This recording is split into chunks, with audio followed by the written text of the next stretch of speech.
A few weeks ago, I lost my dad after he struggled with his health for a long time. My name is Kelly, and sometimes I find myself wishing I could have introduced him to his grandchildren. This thought always brings a heavy sigh. 5 years ago, when I was 37, I got married. On that happy day, my dad and I made a special promise I would be the first to tell him if I was expecting. Sadly, that's a promise I will never be able to keep, and it's the biggest regret I have about my dad. His illness was discovered a year ago, and since then, I did everything I could to be there for him. I visited our childhood home more often, spent many hours at the hospital with my mom, and made sure to call or video chat even more. Despite all of this, I sometimes wonder if it was enough. I often think to myself, could I have done more?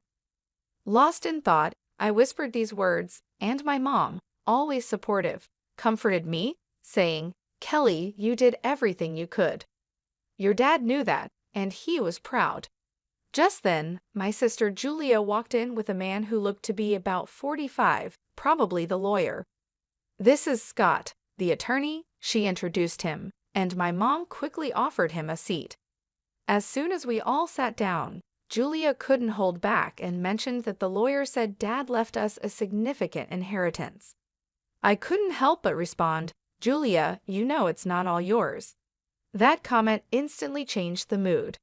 My sister and I have always had a rocky relationship, made worse by our dad's illness. Her refusal to visit our dad, even though I tried to bring them closer, didn't help. Her attitude has always been a problem, and it became even more noticeable during these difficult times. Looking back, my words to her might have been too harsh, driven by my worry for our father.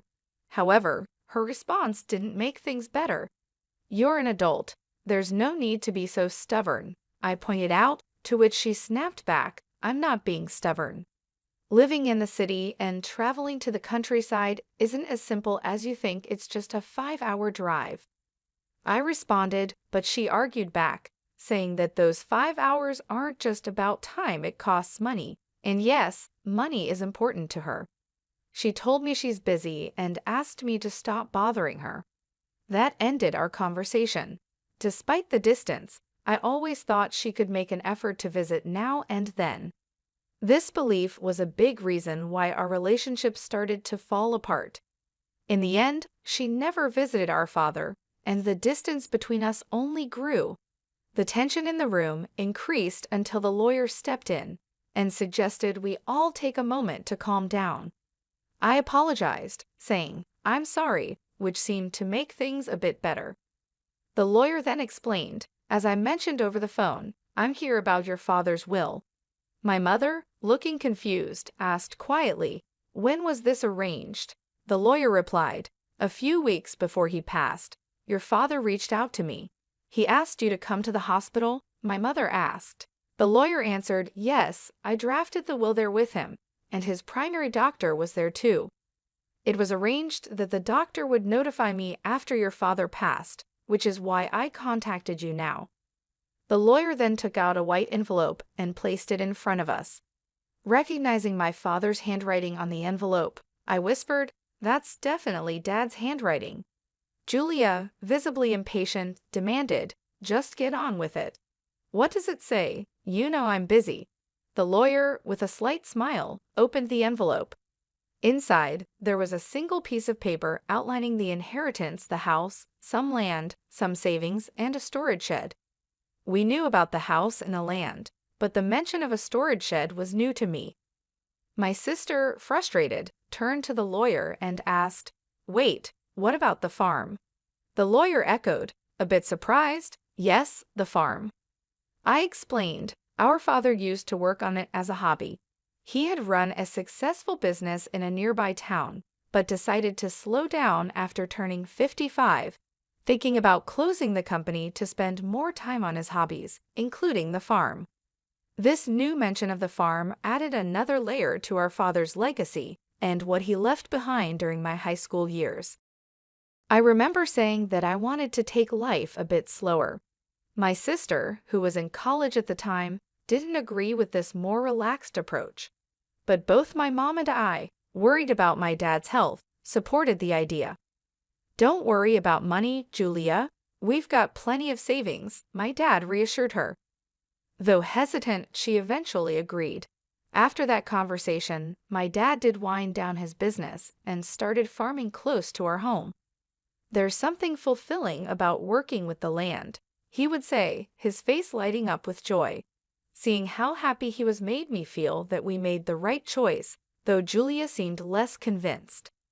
Despite promising to come back home after graduation, Julia chose to build her career near her university and eventually married the CEO of an IT firm she met through her job. That's how things were when my father took up farming until his health started to decline. Julia insisted that the farm be included in the inheritance. At her insistence, the lawyer checked the documents and found that the farm was actually leased land. I had mistakenly thought we owned a large piece of land. Julia seemed disappointed by this discovery, but knowing little about farming ourselves, I felt it might be for the best. The discussion then turned to how the inheritance would be divided. "The house and the surrounding land will go to the wife," the lawyer said. Julia smirked, probably thinking about how the remaining assets would be split. "The rest, including the savings and the storage shed, should be divided between you three," the lawyer suggested. "Savings? That means cash, right?" "I'll take that," Julia said, focusing on the money. "The total savings amount to approximately $300,000, and this sum is not subject to inheritance tax," the lawyer informed us. "I want the $300,000 in cash," Julia declared, feeling like she had won. But this didn't sit well with me, and I spoke up. "Hold on, I don't agree. Why should you get all the cash?" I protested. "Because I'm the eldest," she argued, as if that settled it.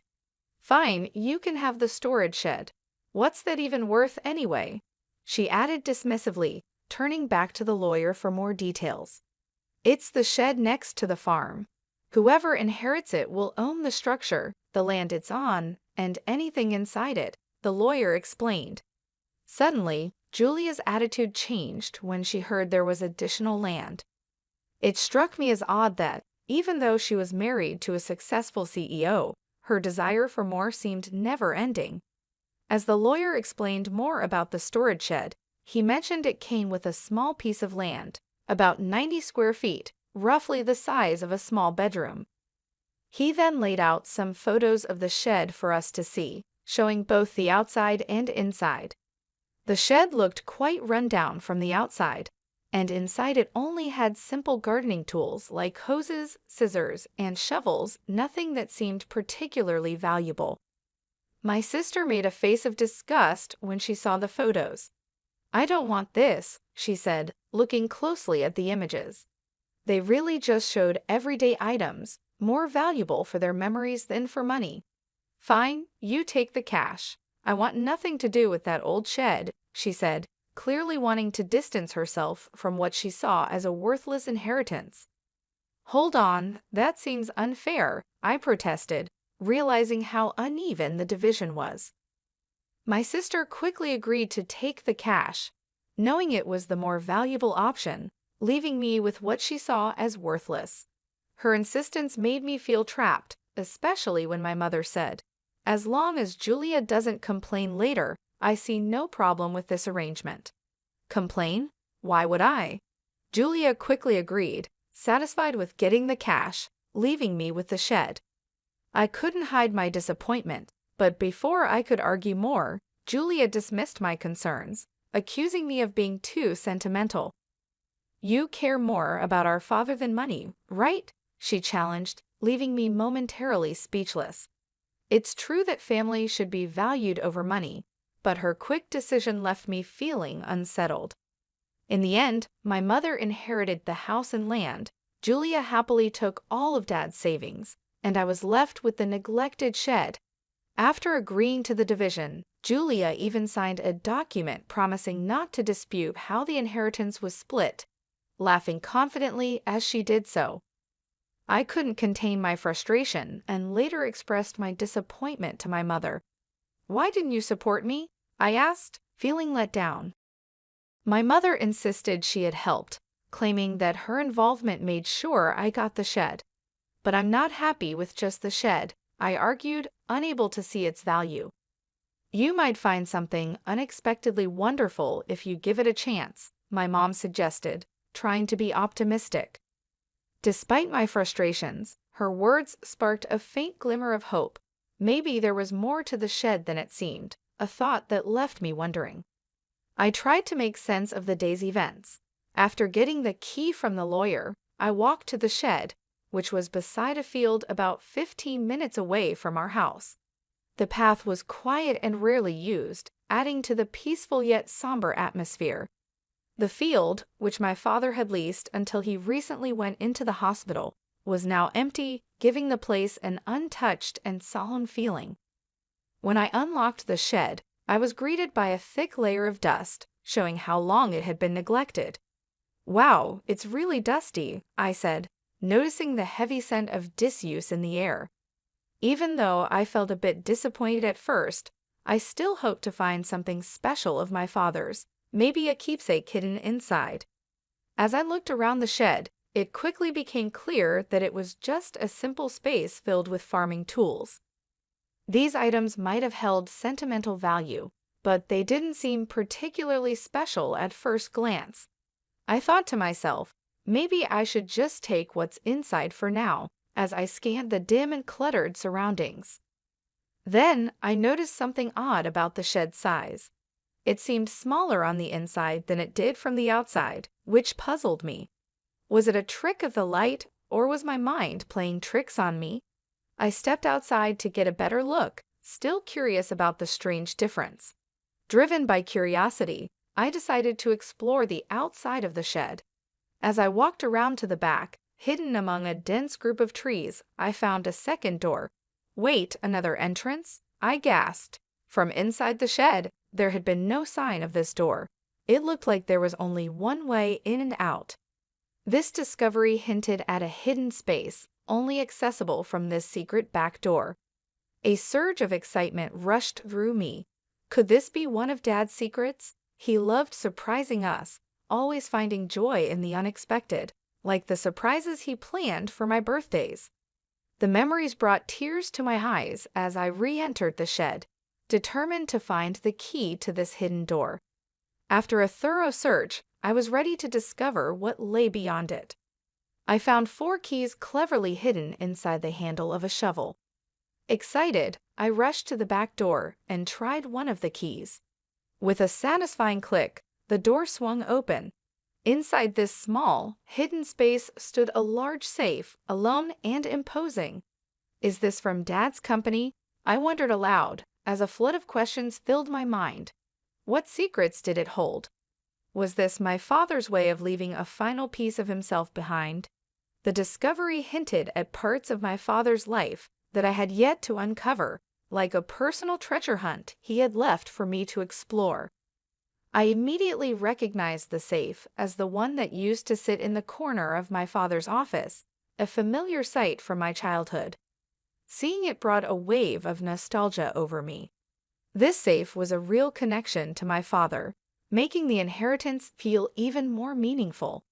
Knowing my dad, this felt like just the beginning of his final surprises for me. "There's got to be more," I whispered to myself as I used the 3rd key to unlock the safe. The door creaked open, revealing contents that left me completely amazed, an unexpected legacy. Realizing how important this discovery was, I quickly secured the safe and went to tell my mother. Later, with my husband's help, we moved the safe from my parents' home. It occurred to me that these valuable items, likely part of my inheritance, might have tax implications. Wanting to handle this properly, I decided to seek legal advice. Following the lawyer's suggestion, I contacted a certified public accountant, CPA, recommended by a friend to help navigate the possible tax issues. This professional took care of the complicated details, making sure everything was in order. A year passed as we dealt with these matters when, unexpectedly, my sister showed up at my home. Her visit was surprising, especially considering our strained relationship over the inheritance. I was just in the area, she claimed, but her uneasy behavior and the fact that we lived 20 minutes apart made her visit seem less than casual. Despite our complicated history, I invited her in. After serving coffee, she seemed restless and finally asked, "Did you win the lottery or something?" Her question puzzled me. I never played the lottery, and it wasn't the time for my husband's holiday bonus. "What are you getting at?" I asked, trying to understand her point. I finally asked her to clarify her strange accusations. Her mood shifted suddenly to irritation. "Are you making fun of me?" she accused. Her reaction confused me even more, as her question seemed completely unexpected. I had no idea what made her think I had come into a lot of money, especially since only my family knew about the mysterious contents of the safe. My sister was filled with curiosity about money, insisting that I must have received a significant amount. She told me about a recent conversation with our aunt in the city, who unknowingly sparked her curiosity. Our aunt mentioned receiving a $5,000 gift card from me as a thank you for visiting our father during his illness. This gesture led my sister to wildly speculate that I had stumbled upon some unexpected fortune. "You've come into some money, haven't you? Just admit it," she pressed, looking for answers. Understanding what had led to her questions, I sighed, which only irritated her more. "What's with the attitude? Are you making fun of me?" she demanded. I tried to explain that it was just a gesture of appreciation, but she questioned where the money for such gifts came from.